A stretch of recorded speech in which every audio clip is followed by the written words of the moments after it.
Isihloko sethu sanamuhla sikhuluma ngenhlonipho.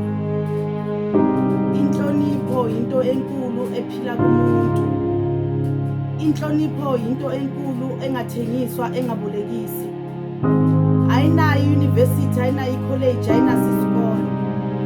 Kodwa ifuneka kumuntu ukuthi iphile kuye kube into ehlala ikhona kuye.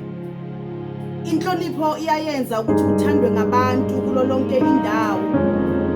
Inhlonipho iyakwenza ukuthi ube nesithunzi, uthandwe yiwo wonke umuntu. Khumbula ukuthi inhlonipho into enkulu emhlabeni esiphila kuwo.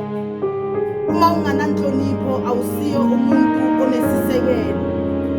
Inhlonipho isisekelo somuntu mayephila emhlabeni.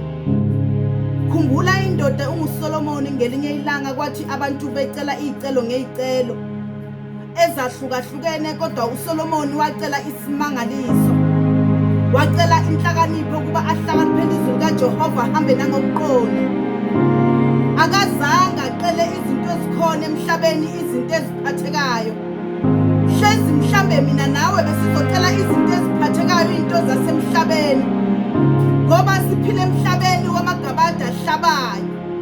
Kodwa uSolomon wacela inhlakanipho kuba ahlakaniphele izwi likaJehova ahambe nangokuqonda. Uma unenhlonipho unento enkulu efunekayo emhlabeni, eswelakele abantu abanganayo, abangazi ukuthi bangayithola kanjani.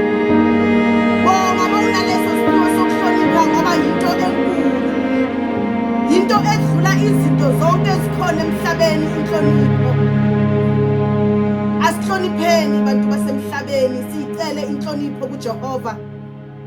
Inhlonipho ihamba nokuzithoba, ihamba nokuzehlisa. Inhlonipho ihamba nokuthi ingazifuneli izinto eziphathekayo. Inhlonipho ayikhethi ukuthi ihlonipha bani, ayihloniphi bani. Inhlonipho ihlonipha isicebi, ihloniphe nomuntu ohluphekile. Engathi uNkulunkulu angaba nani kule ndaba yenhlonipho. Amen.